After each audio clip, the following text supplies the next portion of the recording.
তো ও খুব সুন্দর মতো নিজের মতো এক্সপেরিমেন্ট করছে, এক্সপোজ করছে, দেখতেই পাচ্ছেন।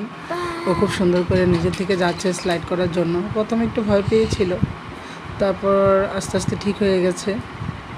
তো আমরা অ্যাকচুয়ালি পুরো পরিবার গিয়েছিলাম সেখানে ওকে নিয়ে সুইমিং পুলে। তো দেখুন কত মানুষ এখানে ডেক সেট অনেক লাউড সাউন্ডে চলছে, তারপরে মাশাআল্লাহ ওর মতো করে শান্ত আছে। প্রথমে একটু ভয় পাচ্ছে, তারপরে মাশাআল্লাহ নিজের থেকেই স্লাইডে নেমেছে। তো দেখুন কি সুন্দর করে ও এখন স্লাইডটা করবে, শেষ করবে। তো আসলে এ ধরনের বাচ্চাগুলির সাথে জার্নি করাটা খুব সহজ না, অনেক কঠিন। আমার অনেক কষ্ট হয়েছে, আমি অনেক রাত সজাগ থেকেছি, ওর অনেক ভয়ে আমি ফেস করতে হয়েছে। ওর ঘুমা, তারপর ওর এক্সাইটেড বেশি, উত্তেজনা, হাইপার অ্যাক্টিভিটি, অনেক কিছু আমি ফেস করেছি।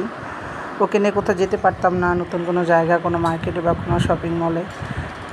তো এই সময়টা অ্যাকচুয়ালি গাইডলাইনের মাধ্যমে আস্তে আস্তে ক্লিয়ার হয়। তো মূল লাইনটাই হচ্ছে আপনি গাইডলাইন ফলো করা লাগবে। তো গাইডলাইনটা সঠিকভাবে পাওয়া গেলে এই ধরনের বাচ্চাগুলি 8-10টা স্বাভাবিক বাচ্চার মধ্যে জীবনযাপন করতে পারে। অন্য বাচ্চাদের ফলো করা, অন্য বাচ্চাদের দেখে ওদের মতো খেলাধুলা করা, অন্য বাচ্চাদের সহ্য করা, নিজের মতো করে এক্সপোর্টস করা, ভয় ছাড়া, ভয়ভীতি ছাড়া। তো দেখুন ও